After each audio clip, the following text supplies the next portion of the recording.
참으로 좋은 아침입니다. 오늘도 크신 주의 은혜가 저와 여러분의 삶에 충만하시기를 주님의 이름으로 축원합니다. 기도하겠습니다. 참으로 좋으신 하나님 감사합니다. 이렇게 추위가 우리의 삶에 강력하게 임하였습니다. 춥습니다. 그럼에도 불구하고 도우시는 주님 때문에 오늘 한날이 여전히 훈훈한 한날이 될 줄로 믿습니다. 주님을 바라며 구하며 의지하는 복된 그리스도인의 삶을 사는 한날이 되게 하여 주옵소서. 예수님의 이름으로 기도합니다. 아멘. 오늘 하나님의 말씀은 시편 52편 말씀입니다. 시편 52편입니다. 8절과 9절 말씀을 읽겠습니다. 그러나 나는 하나님의 집에 있는 푸른 감람나무 같으며 하나님의 인자하심을 영원히 의지하리로다. 주께서 이를 행하셨으므로 내가 영원히 주께 감사하고 주의 이름이 선하심으로 주의 성도 앞에서 내가 주의 이름을 사모하리이다. 아멘. 시편 52편은 악인들이 오만방자하게 득세하는 것을 목전에서 보면서 하나님의 자녀들이 어려운 가운데 처해 있을 때 하나님의 은혜로운 개입을 바라보며 믿음으로 하나님의 약속을 붙잡고 살아갈 것을 말씀하고 있는 말씀입니다. 시편 52편은 세 부분으로 나눌 수 있습니다. 1절부터 5절은 악인의 삶을 묘사하고 심판하신 하나님을 말씀하고 있습니다. 6절부터 7절은 그런 악인의 삶을 비웃는 의인이 묘사되고 8절 9절은 하나님께서 의인의 삶을 어떻게 돌보시는지 그리고 의인의 삶은 어떤 특징을 가지고 있는지를 말씀하고 있습니다. 오늘은 8절과 9절 말씀을 통해 의인의 삶에 대해서 살펴보겠습니다. 8절 보십시오. 그러나 나는 하나님의 집에 있는 푸른 감람나무 같으며 하나님의 인자하심을 영원히 의지하리로다.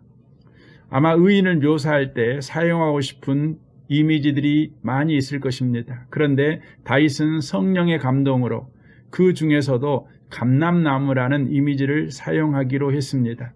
우리에게 감람나무는 생소하기에 그 이미지가 드러내는 것이 무엇인지 명확하게 이해를 잘 할 수가 없습니다. 그래서 설명이 필요합니다. 감람나무는 극단적 날씨와 가뭄과 홍수를 가장 잘 견디는 나무라고 합니다. 의인들은 모든 어려움과 고난과 역경 속에서도 결코 죽지 않고 살아서 하나님의 영광을 보게 될 것입니다. 감람나무는 또한 가나안 지역에서 가장 오래 사는 나무이기도 합니다. 거의 1000년까지도 산다고 합니다. 악인들의 순간적인 번영에 비교할 때 의인들의 번영은 영원하다는 것을 보여줍니다. 또한 감람나무는 그 열매와 기름으로 사람들과 짐승들에게 유용한 나무입니다. 한 그루가 내는 올리브유는 보통 20리터 이상인데 이것은 식용뿐 아니라 의약품, 등유, 미용 등 다용도로 사용되는 유용한 기름입니다. 그래서 감람나무는 하나님이 사랑하시고 은혜를 베푸시는 하나님의 백성 이스라엘을 상징하기도 했습니다. 전체적으로 이 나무는 생명과 풍요를 상징했습니다. 그러니 이런 감람나무보다 의인들을 비유하기 좋은 이미지는 없었을 것입니다. 이것뿐만 아닙니다. 다윗은 나는 하나님의 집에 있는 푸른 감람나무 같으며 라고 말하고 있습니다. 하나님의 집에 있다는 말은 하나님께서 지키시고 돌보시고 기르신다는 의미입니다. 아무도 하나님의 집에 심긴 감람나무를 베거나 흔들 자가 없습니다. 전능하신 하나님의 철저한 보호 아래 있기 때문입니다. 악인은 자기 장막에서 뿌리채 뽑힐 운명이지만 의인은 하나님의 집에 있는 감람나무입니다. 또 이 나무는 푸른 감람나무라고 묘사됩니다. 워낙 이 나무가 생명과 평안을 상징하는 나무인데 거기서 푸른이라는 수식어를 사용한 것은 이 나무가 생명의 근원이신 하나님으로부터 생기와 왕성한 번성을 공급받아 푸르디 푸른 나무라는 것을 보여줍니다. 그렇게 의인의 존재는 하나님의 은혜로 그 안에 붙어 있음으로써 많은 열매를 맺어 하나님을 영화롭게 하는 존재입니다. 다윗은 나는 하나님의 집에 있는 푸른 감람나무 같으며라고 말했다는 것을 주목해 보십시오. 그는 의인은 같다라고 말하지 않습니다. 나는이라고 말했습니다. 그는 자신이 하나님께 속한 자요 악인들과 구별된 자며 하나님의 은혜로 의인의 반열에 든 자임을 확신했습니다. 이 말은 다윗의 확신을 잘 보여줍니다. 저와 여러분에게도 이런 확신이 필요합니다. 8절 하반절도 중요합니다. 하나님의 인자하심을 영원히 의지하리로다. 1절에서 이미 다윗은 하나님의 인자하심은 항상 있더라고 고백함으로써 자신의 눈앞에서 무슨 일이 벌어지든지 항상 있는 하나님의 인자하심에 대한 자신의 신앙을 표현한 바가 있습니다. 이제 다시 한번 다윗은 자기가 의지하는 것은 바로 하나님의 인자하심이라고 말하고 있습니다. 이것이 의인의 삶을 규정하는 특징입니다. 믿음으로 말미암아 의롭다함을 받은 의인은 하나님의 인자하심을 의지하는 자입니다. 악인은 재물의 풍부함을 의지하지만 의인은 하나님의 인자하심을 의지합니다. 지금 다윗은 사울에게 쫓김을 받고 있습니다. 그런 다윗을 도와준 대가로 대제사장 아히멜렉을 포함하여 제사장 85명이 무고하게 학살을 당했습니다. 도에게 죽이는 독이 가득한 간사한 혀 때문이었습니다. 자기가 할 수 있는 것은 아무것도 없었습니다. 여전히 자신은 도망자요 사울이 왕이었기 때문입니다. 이런 다윗은 하나님의 인자하심을 의지합니다. 그는 영원히 의지한다고 고백합니다. 1절에서 항상 있는 하나님의 인자하심을 그는 영원히 의지한다고 고백하는 것입니다. 여기서 우리는 이런 질문을 할 수 있습니다. 어떻게 하나님의 인자하심을 의지할 수 있습니까? 그에 대한 답은 하나님의 약속 안에 나타난 하나님의 은혜, 신자하심, 자비와 선하심을 붙잡는 것입니다. 믿음이 그것을 합니다.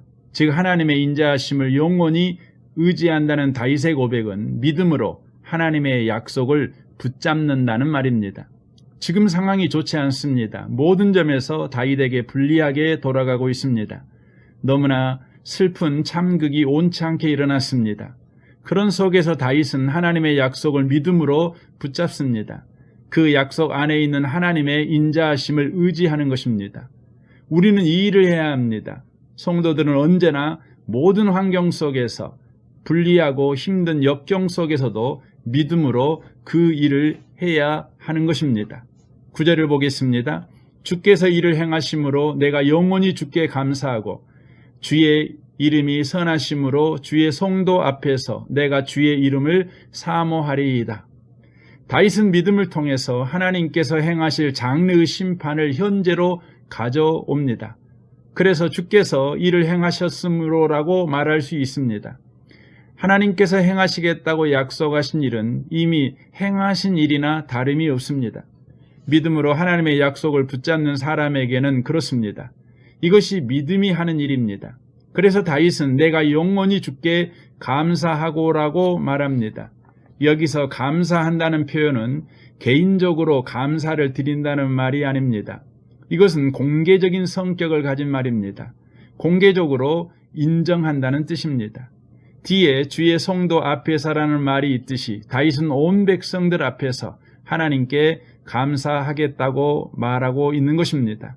이것은 이스라엘의 공적 예배의 상황을 바로 상정하는 말입니다. 공적 예배에서 감사 찬송을 올리겠다는 말입니다. 다윗은 또 주의 이름이 선하심으로 주의 이름을 사모하리이다라고 말합니다. 그는 주의 이름을 선포한다고 말하지 않고 사모한다고 말합니다. 사모한다는 것은 기다린다, 바란다라는 말입니다.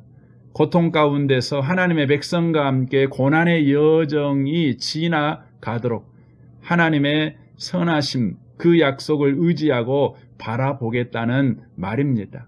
이것이 성도고 이것이 성도의 삶입니다.